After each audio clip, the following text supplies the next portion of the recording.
नमस्कार. जय महाराष्ट्र भाऊ. आज तुमचे 30 युरो वाचवणार आहे मी.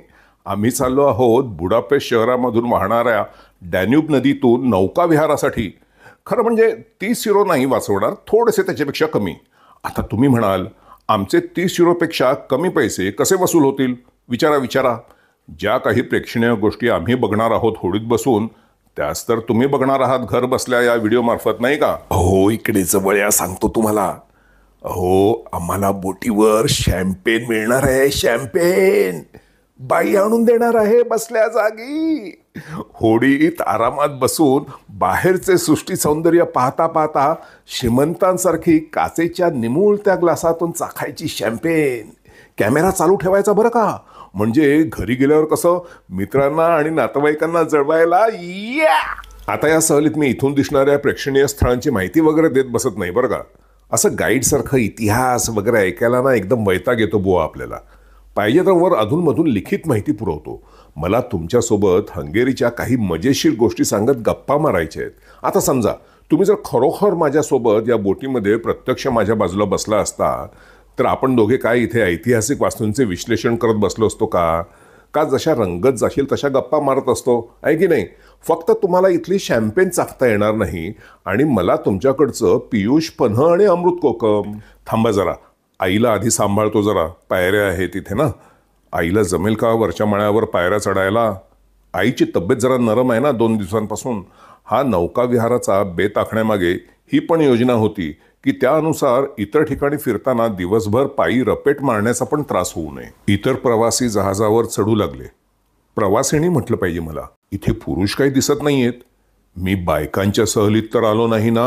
हे जहाज भर नदीच्या मध्ये वादळात जर अडकून राहिलं काही दिवस तर काय मजा येईल. आता पुढचा 1.5 तास ते नदीचे पाणी, इथे शॅम्पेनचा ग्लास आणि मुंबईतील रेल्वेच्या लेडीज कंपार्टमेंट मधून प्रवास करण्याचा आनंद थोबाडीत न बसता. आली आली. अहो, उठा ना आता, कांदे पोहे होत आले, असं हिच्या तोंडून मला ऐकायला मिळालं असतं तर. उठ रे माझ्या भावा स्वप्नातून. माझ्या भावाला उठ म्हणालो म्हणजे तसं समजू नका हो. मी स्वतःला म्हणालो. कल्पना राज्यातून बाहेर हंगेरीच्या राज्यात ये.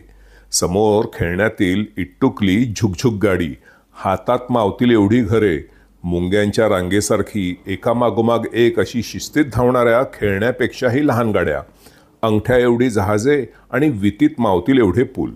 जहाजातून संथ गतीने प्रवास करताना समोर असे रॉबिन्सन क्रुसो गोष्टीतील जग अनुभवण्यासाठी प्रत्यक्ष अशा नौकेतूनच प्रवास करावा. एकदा माझ्या बालपणी आई वडिलांसोबत महाबळेश्वरला गेलो होतो. महाबळेश्वर यायच्या आधीच एस टीमध्ये वडील म्हणाले होते की तेथील वेण्णा लेकमधून आपण होडीत प्रवास करणार आहोत. माझी आयुष्यामध्ये होडीतून प्रवास करण्याची ती पहिलीच वेळ. प्रवास म्हणजे विहार हो. 2 रुपये देऊन 30 मिनिटात होडी परत दिली पाहिजे याकडे कटाक्ष देऊन वडील त्या होडीला सायकलसारखे जरा जोरजोरानेच पाय मारत होते. हो, ती वल्ह्यांची होडी नव्हती. माझ्या स्मृतीमध्ये ती गोष्ट अजून ताजी आहे याचे कारण केवळ ती पहिली वेळ होती म्हणून नव्हे, पण ती होडी आम्ही स्वतः चालवत होतो. त्या अथांग वेण्णा सरोवरात किनाऱ्याजवळ चाललेल्या त्या छोट्याशा होडीत आम्ही आमचे स्वातंत्र्य अनुभवत होतो. इतर ठिकाणी जगाच्या चढीने आणि माणसांच्या ओढीने त्या स्वातंत्र्यावर नेहमी कर भरावा लागत असे. पण महाबळेश्वरमधील त्या वेण्णा सरोवराला मराठी भाषिक वेण्णा लेक असे का म्हणतात ते मला त्या वयात कधी कळले नाही. मात्र मोठा झाल्यावर मुंबईमध्ये, नाही आमची मुंबईमध्ये परिस्थिती तीच. पवई लेक, विहार लेक, कोणी क्वचित पार्ल्याचा भेटला तर त्याच्या तोंडून चुकून तलाव हा शब्द ऐकू यायचा. अहो, पण हे इतकं मोठं सरोवर. तलाव कसा लहान असतो, जसा दादरमधील शिवाजी पार्कचा महात्मा गांधी पोहण्याचा तलाव. मात्र मुंबईतील मराठी भाषेचे माहेरघर येथील दादरकर जसे छत्रपतींचे नाव लाभलेल्या उद्यानाला शिवाजी पार्क असे म्हणतात. इंग्रजांविरुद्ध भारतीय जनतेमध्ये असहकार ज्यांनी रुजवला त्यांच्या नावाच्या तलावाला महात्मा गांधी स्विमिंग पूल असे म्हणतात. आता इथे जमलेल्या तमाम अभिजात दादरकर बंधूंनो, भगिनींनो आणि मातांनो टाळ्या. मला एक गोष्ट सांगा, तुम्ही तुमच्या बालपणापासून पोहत आलेल्या या शिवाजी पार्कच्या तलावाला महात्मा गांधींचे नाव देण्यामागे कोणा विद्वानाचा बरं शहाणपणा? जरा विचार करा. पोहण्याच्या तलावाला महात्मा गांधींचे नाव? अहो, महात्मा गांधींना स्वतः पोहायला कुठे येत होतं? आणि पोहायचं सोडा, महात्मा गांधींना तर भीती होती पाण्याची. फक्त ती नळाखाली एकत्रित आंघोळ करायची सोडून, बरं का. तुम्ही कधी चित्रात किंवा यूट्यूबवर कधी पाहिलं आहे का की महात्मा गांधी धोतरासहित अथवा धोतर सोडून पाण्यात उतरले आहेत आणि सदैव त्यांच्यासोबत चहोबाजूंनी बिलगून असणाऱ्या सुंदर आणि एक जात तरुण महिला त्यांच्या पाठोपाठ बिकिनीमध्ये उड्या घेत आहेत? मी सांगतो तुम्हाला बघा, इंग्रजांना जरा अक्कल असती ना तर स्वातंत्र्यवीर सावरकरांऐवजी महात्मा गांधींना समुद्रातील कुठल्या तुरुंगात पाठवलं असतं. नेमके सागरा प्राण तळमळला असे म्हणणाऱ्या आणि समुद्रात बिनधास्त झेप घेणाऱ्या सावरकरांना रत्नागिरी, अंदमान अशा समुद्र निकट तुरुंगात. कदाचित गांधींचा इंग्रजांकडे वशिला असावा, कारण महात्मा गांधींची रवानगी नेहमी पुण्यातील येरवडा, आग्रा, दिल्ली, अहमदाबाद, नागपूर अशा पाण्यापासून दूर अशा तुरुंगात. महात्मा गांधींना तसा काही विशेष फरक पडत नव्हता म्हणा, कारण तुरुंगातून पळून जाण्याचा त्यांनी केवळ प्रयत्न सुद्धा कधी केला नाही. आपल्या तुरुंगातील वास्तव्याचे व्यासपीठ बनवून ठळकपणे ब्रिटिशांचा अन्याय जनतेसमोर आणण्यासाठी त्याचा उपयोग करून घेतला. अटक आणि तुरुंगवास हे उलट जनतेचे लक्ष वेधून घेण्याचे साधन त्यांनी बनवले. मात्र निसर्गाचा खेळ पहा कसा असतो. कमरेपुढील पाण्याला घाबरणाऱ्या महात्मा मोहनदास करमचंद गांधी यांनी सबंध जगाला समोर प्रबळ आणि क्रूर उभ्या ठाकलेल्या सत्तेसमोर निशस्त्रपणे उभे राहून न घाबरण्याचे शिकवले. अहो, बदला तो विषय. कुठे महाबळेश्वर, कुठे शिवाजी पार्क, अंदमानपर्यंत फिरून आणलं. आता जरा शांत व्हा. ते काय येत आहे ते बघा. बोललो होतो नाही का मी तुम्हाला? मैंने बोलला था ना, आईसाठी सफरचंदाचं पेय आणि माझ्यासाठी निमूळ त्या ग्लासामध्ये गणवेशधारी नौका सुंदरीने स्वहस्ताने दिलेले शॅम्पेन. पार्लेवू फ्रान्से. आता नातेवाईकांना आणि मित्रांना जळवण्यासाठी आणलेली चेहऱ्यावरील उसन्या श्रीमंतीमध्ये कॅमेरा समोर जराही भंग येऊ न देता तुम्हाला म्हणून या ग्लासातली खरी गोष्ट सांगतो. कोणा सांगू नका, नाहीतर डिसलाईक करेन या व्हिडिओला. अहो, काय बंडल आहे हे पेय. ही काय शॅम्पेन आहे? आमच्यासारख्या माणसाने कधी शॅम्पेन घेतली नसेल तर म्हणून काय तुम्ही ओताल काही पण आणि सांगाल शॅम्पेन आहे म्हणून? निदान त्या आईला सफरचंदाचं पेय दिलं आहे ते तरी ठीक आहे, जे आधी डब्यामध्ये होतं. हे शॅम्पेन म्हणून जे काही त्यांनी मला ओतलं आहे ना, याच्यापेक्षा बाळंत काढा बरा. तरी मी म्हणत होतो, 30 युरोमध्ये हे आम्हाला नौका सुंदरीच्या सानिध्यात फिरवणार पण आणि वर शॅम्पेन पण ढोसणार. आता पैसे वगैरे फुकट गेल्याचे असे काही मला वाटत नाही.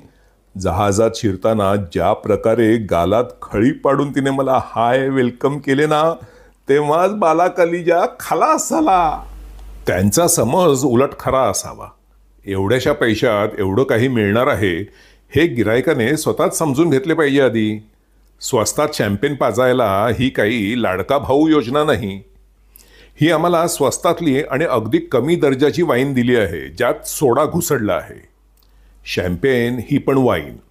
फ्रान्समधील शॅम्पेन नावाच्या परिसरात अगदी विशिष्ट प्रकारची, म्हणजे शार्दोने वगैरे जातीची द्राक्षे घेऊन अगदी विशिष्ट प्रकारे बनवलेली वाईन, ज्यामध्ये बुडबुडे किंवा बाटली उघडताना कारंजासारखा फेस येण्यासाठी कुठल्याही प्रकारचे रसायन किंवा वायू वापरत नाहीत.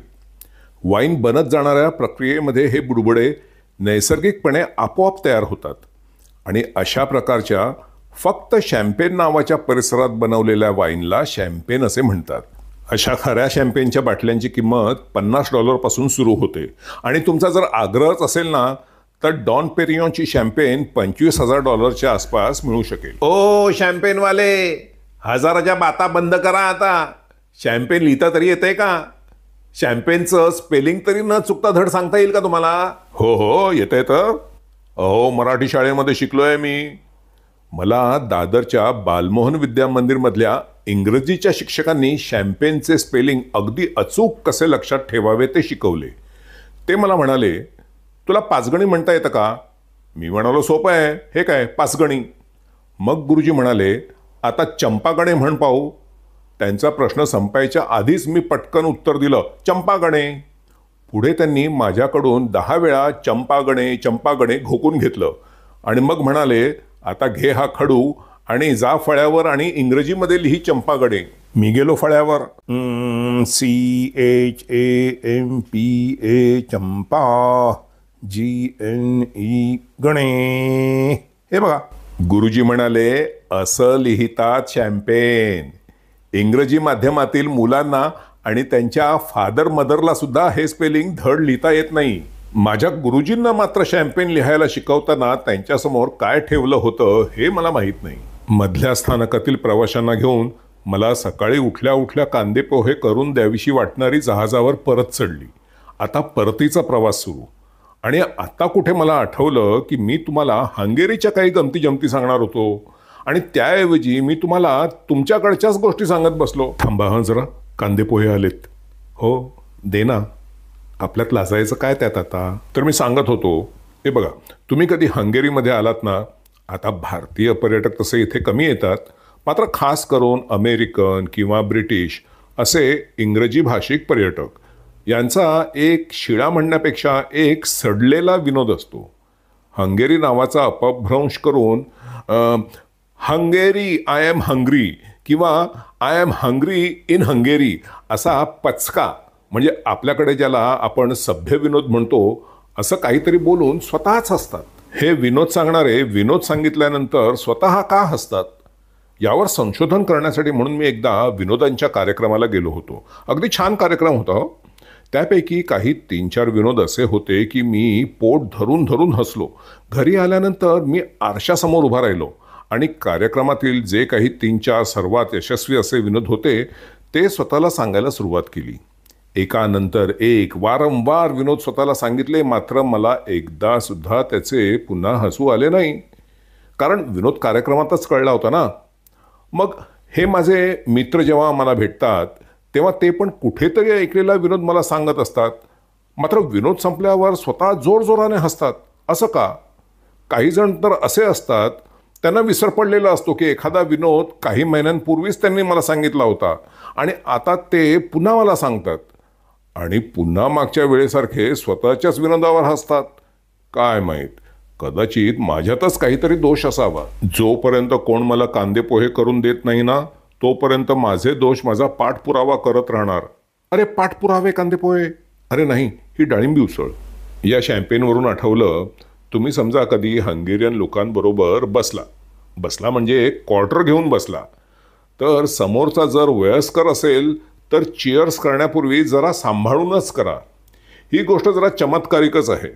हंगेरीवर पूर्वी ऑस्ट्रियाचे राज्य होते.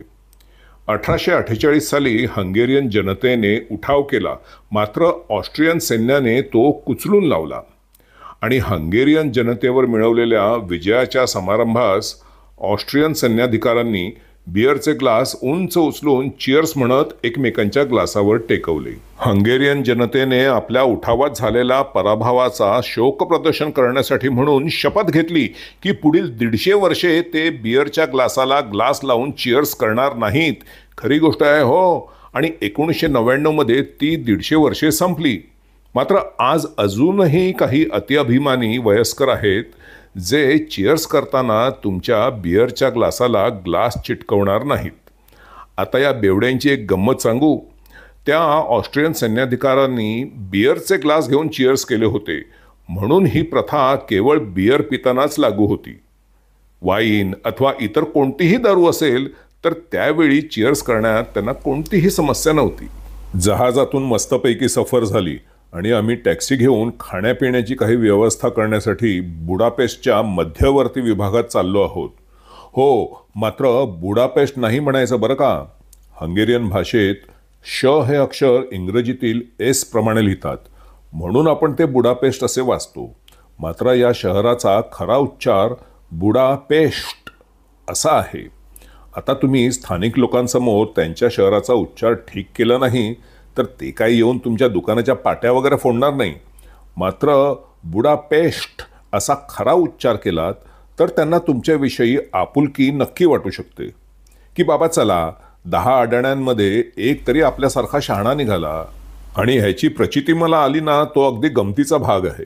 मी परवा सकाळी इथे स्टारबक्समध्ये कॉफी घ्यायला गेलो होतो. खरं म्हणजे मला तेव्हाची व्हिडिओ काढायला पाहिजे होती, मात्र पुन्हा जाईन ना तेव्हा नक्की काढून तुम्हाला दाखवेन. काय झालं, स्टारबक्समध्ये कॉफी विकणाऱ्या मुलीकडे मी कॉफी मागितली आणि तिने पैसे घेताना माझे नाव विचारले.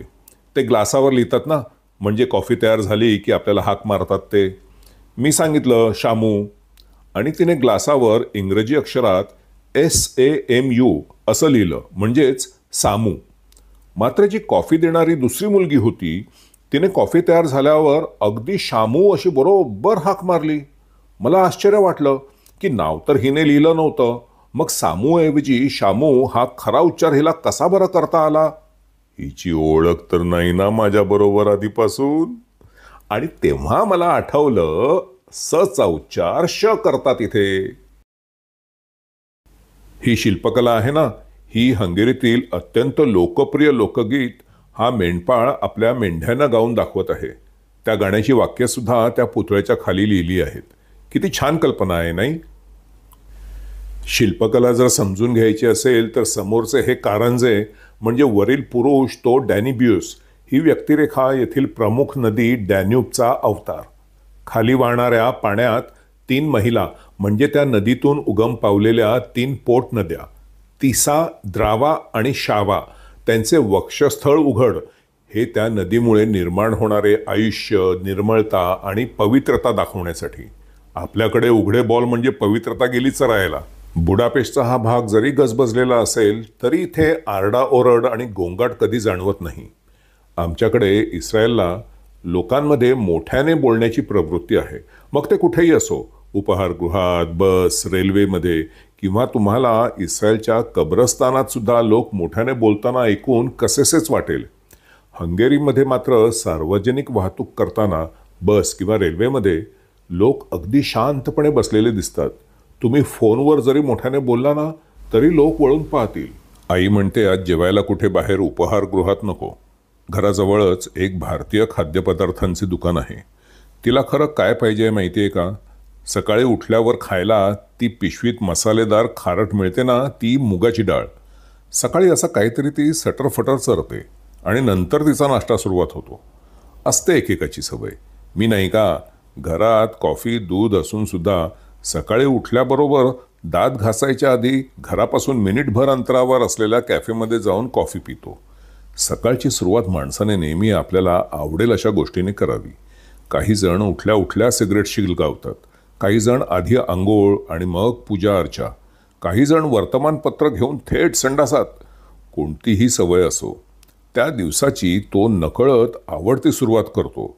मात्र नंतर दिवसभर बातम्या ऐकून आणि मित्रांशी निरर्थक वाद घालून त्या सर्वांवर पाणी फिरतो. हे दुकान खरे बांगलादेशी पदार्थांचे आहे, मात्र इथे ओळखीच्या पण काही भारतीय गोष्टी दिसल्या. मुख्य म्हणजे आईला मुगाची डाळ मिळाली. माझ्यासाठी तसं इथे काहीच नाही. घरी जाऊन काहीतरी झटकेपट बनवतो. उद्या सकाळी लवकर उठायचं आहे ना. हो, तुम्हाला सांगितलं नाही, उद्या बुडापेस्टमधील बंद इमारतीतील बाजार बघायला जाणार आहोत. बंद इमारत मात्र मुंबईच्या दादर स्टेशनपेक्षा मोठा असा प्रचंड दुमजली बाजार आहे इथला. असं ऐकलं आहे की लंडन, न्यूयॉर्क किंवा पॅरिसमध्ये सुद्धा एवढा मोठा बाजार नाही. आणि उद्या आमचा बुडापेस्टमधील शेवटचा दिवस. परवा सकाळी दुसरीकडे कुठे निघणार आहोत. आमचं विमान रद्द झाल्यामुळे आम्ही आता हंगेरीमध्ये अडकलो आहोत ना. मग उद्याचा अख्खा दिवस त्या बाजारामध्ये फिरून आणि खाऊन पिऊन काढू. त्याच्या दुसऱ्या दिवशी हंगेरीतील इथून दूर अशा खेडेगावात जाणार आहे. चला मग आता मी खाऊन पिऊन झोपून सलामत.